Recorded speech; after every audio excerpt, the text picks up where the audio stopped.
Ya Allah, Miss. Apa sayang? Ada apa? Ini deh. Oke, sebentar. Tetap masuk aturannya. Kamu tahu kan setiap kali telepon masuk secara langsung dan tidak langsung masuk di YouTube sama di Facebook. Jadi hati-hati, jangan pernah menyebut nama siapapun, termasuk namamu sendiri, karena saya tidak ingin kalau sudah viral kalian minta take down. Oke. Sempat viral ini kamu. Ada apa? Saya ini didatengin. Pertamanya saya nggak tahu itu apa. Kalau Cece lamanya majikan. Oke. Ya, terus ini tiba-tiba itu ada orang datang sore-sore di rumah majikan dan bilang, teriak-teriak lah, ininya panggil-panggilku nama kucing. Namanya kucing? Namanya kucing. Kan pintu yang dalam tak buka sedikit. Habis masak, habis nyuapin kakek, saya duduk di bawah di dapur kan biasa.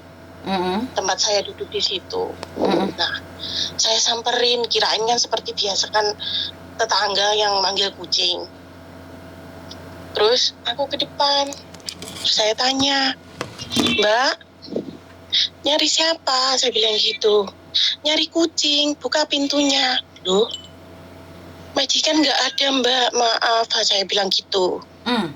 Kan dia pakai bahasa Indonesia, kan saya tahu berarti orang ini bisa bahasa Indonesia gitu. Terus dia jawab lagi, saya tahu majikan di Amerika gitu. Terus saya kan ini otomatis saya nanya kakek kan. Terus kenal nggak? Saya bilang gitu. Dia jawab gini, nggak kenal. Tuh, dia ngode suruh nutup pintu. Terus saya ngelirik ke pintu. Dia teriak-teriak manggil, lo tahu gitu. Terus saya ngelirik, ternyata dia ngarahin HP ke saya. Saya otomatis tutup pintu, terus saya langsung telepon majikan gitu loh. Lah pas tutup pintu itu, pas saya telepon majikan itu dia gedor pintu, pencet bel. Nah, si kakek saya itu langsung kerubutan, dia takut. Nah, terus majikan yang ditelepon tuh otomatis dengar. Terus saya bilang, ini mem, ada seorang wanita sama anak kecil datang. Saya bilang gitu. Siapa? Terus dia ingat, oh tadi ada SMS dari Cece lama minta izin mau ke situ, tapi aku nggak tahu kalau sekarang gitu. Ya SMS-nya gini, Mi OTW. Oh, dia bilang saya nggak tahu Mi OTW apa, dia bilang gitu. Terus sangat bising kan, digedor ting tong sangat bising. Saya bilang ya udah gitu.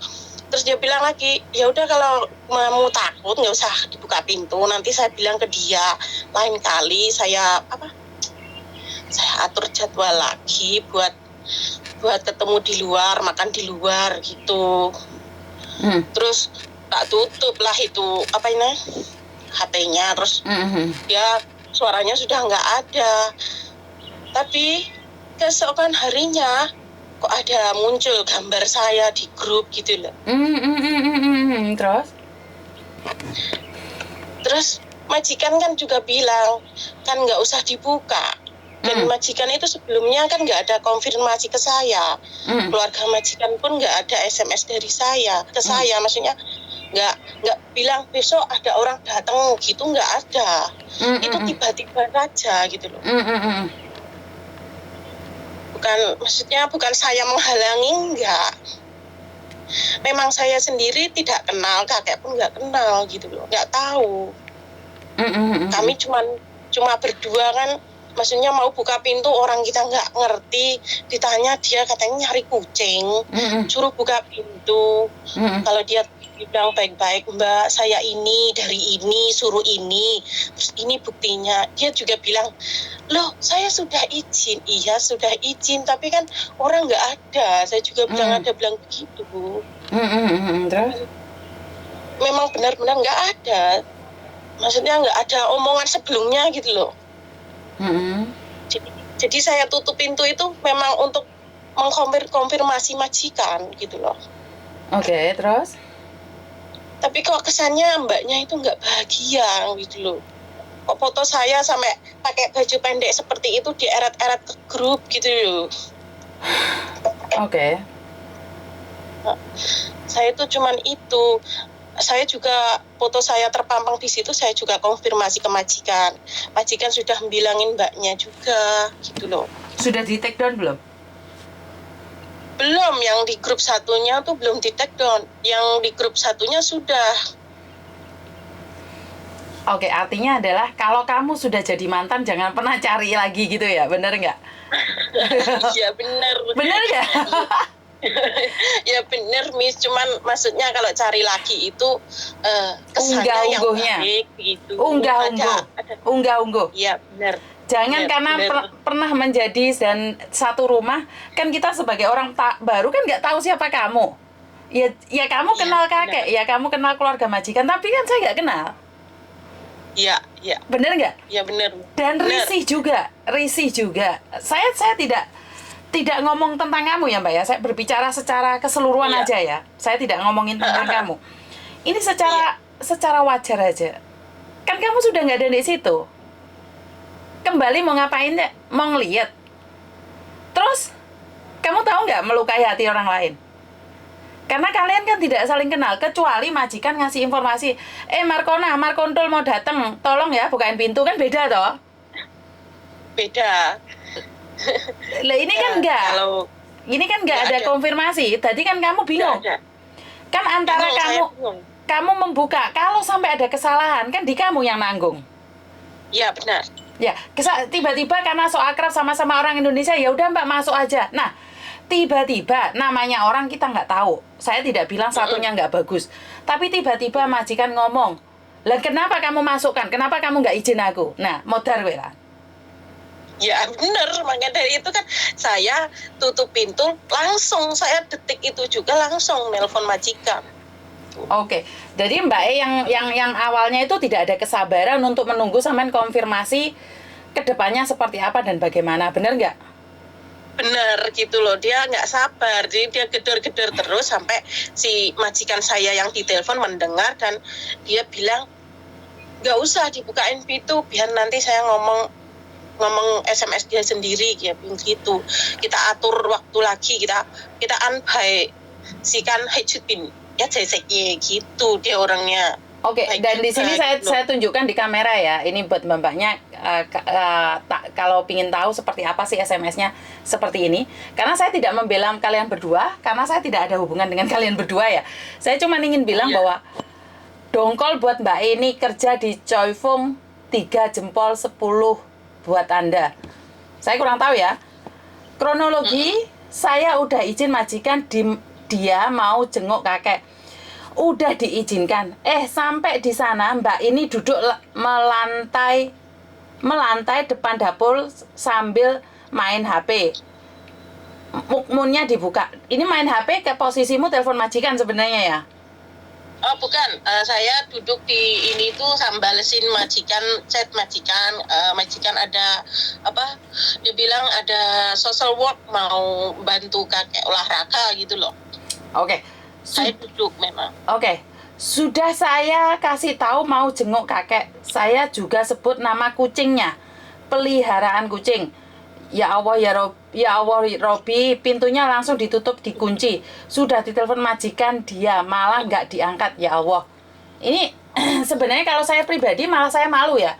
Karena apa? Ini seolah-olah tujuanmu apa? Bener nggak? Tujuanmu apa? Dan ini SMS-nya majikan ya, dikirim ke kamu ya?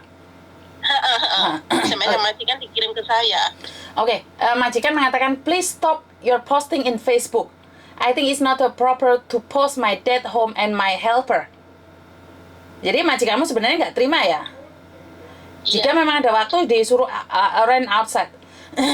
Ini kan sebenarnya apakah dia salah datang ke rumahmu? Menurutku nggak salah. Tapi apakah kamu salah tidak membukakan pintu? Kamu juga nggak salah. Masalahnya komunikasi. Iya, benar. Masalahnya komunikasi. Seandainya saja itu keluarga majikan konfirmasi saya dulu sebelum dia datang. Itu saya mungkin menerima gitu loh. Menurut tetapi dia tiba-tiba saya juga kaget. Saya shock, saya kaget. Ada apa gitu, siapa gitu loh. Orang dia bersama anak kecil, ya posisinya kan sore kan. Sore mau gimana ya, mau malam lah, jam 6 lebih lah. Oke. Jadi sore-sore datang ke rumahmu gitu? Dia bukan permisi mbak, bukan loh. Teriak dia. Teriak nyebut nama kucing. Gimana? Saya tanya, gini, hei, Cibi, gitu, Cibi, gitu. Terus saya bilang, ada apa, gitu. Buka pintunya, cari Cibi. Cari siapa? Cari kucing. Buka pintunya. Loh, ujuk-ujuk buka pintu, suruh buka pintu. Saya bilang, majikan nggak ada.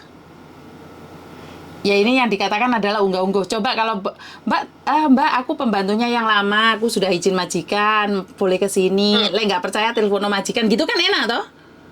Ya benar. Kalau begitu saya wajar, saya oke. Karena dengan rasa sopan membuat kita segan, bener nggak? Ya benar, Cek. Anda sopan, saya segan. Anda liar, saya tendang.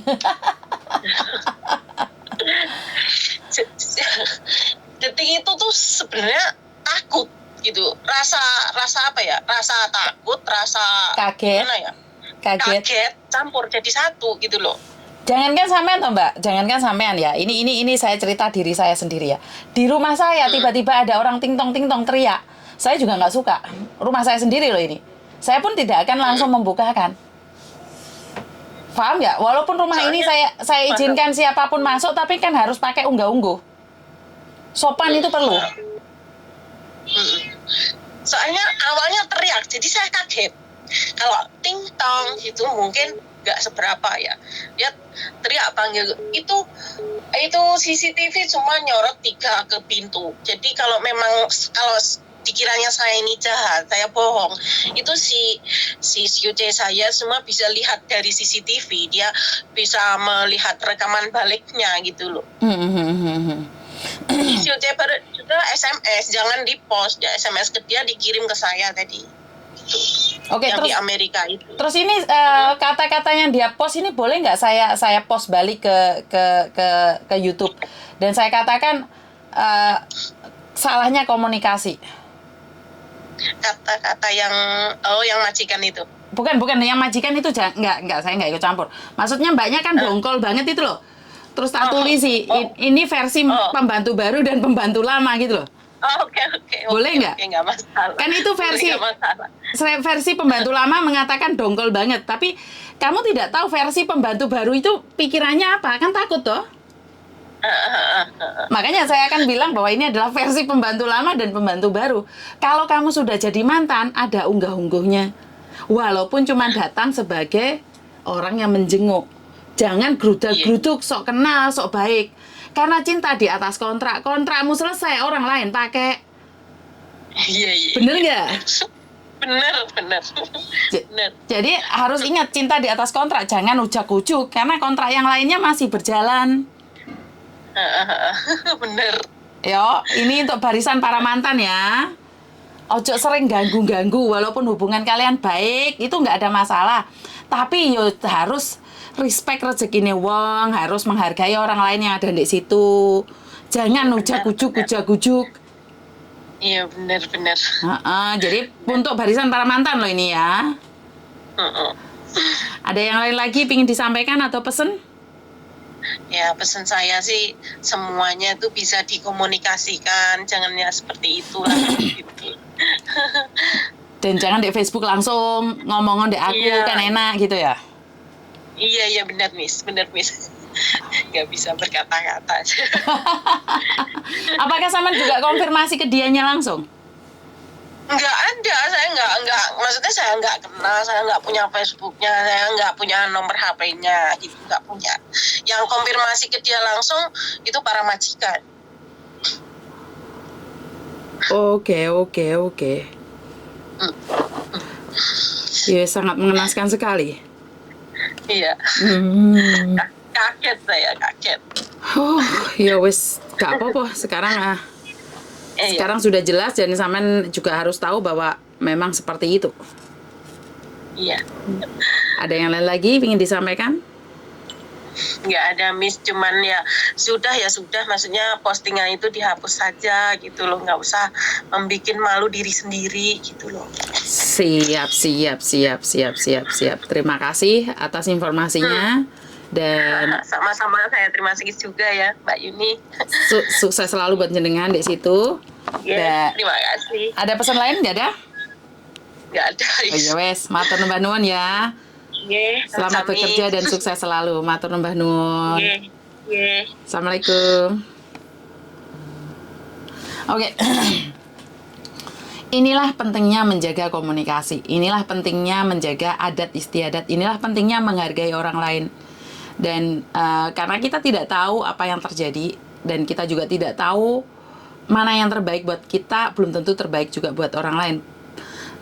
Terbaik buat orang lain juga belum tentu terbaik buat kita. Jadi unggah-ungguh dan rasa kemoralan kita. Jadi saya selalu ajarkan kalian adalah tepuk dada, tanya selera. Jika kamu ada di posisi dia, seperti apa sih? Kalau kamu merasa benar karena angkamu 9, bukan berarti saya salah karena saya ada di angka 6. Mungkin kita hanya berbeda tempat, berbeda posisi, berbeda level. Tapi bukan berarti saya salah. Nah, dari sinilah kita sama-sama belajar bagaimana bisa menghargai sesama teman. Apalagi sesama TKW. Jangan merasa bahwa Anda yang paling lama, Anda yang paling tahu. Jadi, semua itu butuh berkomunikasi. Karena kalian tidak saling kenal, maka saling benci, saling emosi, saling marah. Dan yang paling mengenaskan adalah media sosial. Sekali lagi, media sosial itu bisa menjadi pedang bermata dua, pisau bermata dua. Yang satu bisa membuat kita melambung lebih tinggi, yang satu bisa menjatuhkan kita sejatuh-jatuhnya. Dan saat kita memberikan informasi pada orang lain yang hoak, itu akan membunuh karakter. Tapi seorang yang cerdas akan menanyakan kenapa semua itu terjadi. Bagaimana proses itu semua terjadi. Karena saat saya mendengar cerita satu orang lain menyalahkan satunya, saya akan bertanya, kenapa? Kenapa hanya kamu yang diperlakukan seperti itu? Kenapa hanya kamu yang diperlakukan seperti itu? Jadi ini pernah terjadi pada anak saya sendiri. Kenapa pernah dilempar penggaris sama gurunya? Dan cerita sama ibu saya. Anak saya itu menceritakan kalau dia dicubit sama gurunya. Dan ibu saya tanpa pikir panjang karena cucunya kesayangan datengin ke sekolah dilabrak gurunya. Nah, berjalannya waktu habis itu tidak tahu bagaimana ibu saya cerita. Si guru kae wes mari tak labrak kae lek ada apa-apa lagi Mbak Meme tak labrak lagi. Aku nanya, "Lah kenapa, Bu?" "Lah iya loh, saeneke murid sakmono kae, mosok Meme tok sing dijiwit." Saya cuma nanya, "Oh iya tah? Lah kenapa cuma anakku tok?" Saya nanya itu seperti ibu saya. Terus ibu saya bilang, "Ya nggak ngerti ya alasannya." Akhirnya saya nanya sama Meme, "Meh, setahun yang lalu gurumu ngapain nyubit kamu, Meh?" "Ya nggak tahu, Ma, wong aku nggak ngapa-ngapain kok dicubit." Aku tanya sama kamu, Meh, sekali lagi. Di antara 50 murid, kenapa cuma kamu yang dicubit? Nggak masuk akal. Akhirnya Meme bilang, "Iya, Ma, soalnya aku yang paling rame di situ. Teman-teman lagi ngerjain PR." Nah, kalau dilihat, gurunya ingin mendisiplinkan anak saya. Tapi kalau dilihat lagi, anak saya teraniaya. Dan inilah yang membuat mental stroberi ya. Dimana kalau dia bermasalah, kita sebagai orang tua itu langsung menanganinya. Langsung membentenginya. Tapi kan sebenarnya dia harus bertanggung jawab atas kesalahannya sendiri. Nah, dari sinilah kita belajar. Ya, kalau itu adalah cerita anak SD, ini kita orang dewasa. Kalau sampai mbaknya nggak bukakan pintu, pasti kan ada alasannya. Seharusnya kan dikomunikasikan dengan majikan. Dia di situ bekerja, Mbak. Dan itu bukan rumah dia. Saya tidak tahu bagaimana cara Anda berkomunikasi, tapi kalau kita berbicara baik-baik, datengin lagi kalau dia memperlakukanmu seperti itu, ya silahkan kamu post di Facebook dan di YouTube. Tapi kalau komunikasi kurang karena Anda merasa paling kenal, paling tahu. Sementara saya baca dari SMS ini mengatakan bahwa itu majikannya adalah sudah apa itu? Daya ingatannya kurang. Iya, kan nggak salah juga dia tidak membukakan pintu. Jadi di sini saya tidak akan mencari siapa yang salah, siapa yang benar, karena ini adalah komunikasi yang dibutuhkan. Kalaupun hari ini komunikasimu jadi bagus, itu terasa nggak nyaman, Mbak. Benar nggak? Jadi buat Mbaknya yang posting, saya rasa yuk komunikasi yang baik, jalin komunikasi yang baik. Dan buat Mbaknya, saya tahu kamu nggak tahu harus berbuat apa karena kamu tidak kenal sama dia, ya coba dikondisikan masalahnya di mana dan didudukkan bareng. Kalau memang masih punya hubungan baik dengan majikan, iya coba berbicara baik-baik. Karena mau tidak mau, suka tidak suka, kayak gitu Anda juga sudah mempermalukan teman Anda sendiri. Walaupun kalian tidak saling kenal. Jadi buat teman-teman di luar sana, saya ucapkan banyak-banyak terima kasih. Selalu jaga komunikasi biar tidak salah paham satu sama lain. Karena kesalahpahaman itu akan membuat kita rasa benci yang tidak jelas. Dan saat kita membawa atau menyebarkan di media sosial, sebenarnya kita lagi membawa bala tentara untuk membenci orang lain. Jadi saya pribadi minta maaf jika ada kata-kata yang telah menghakimi kalian, ada kata-kata yang telah menyakiti kalian secara sengaja ataupun tidak sengaja. Karena bagaimanapun juga saya manusia biasa yang tidak luput dari kesalahan atau kepreset omongan. Dan terima kasih. Wassalamualaikum warahmatullahi wabarakatuh. Berkat Tuhan mengalir atas hidup kita semua. Semoga semua makhluk hidup bahagia dan terima kasih. Bye-bye.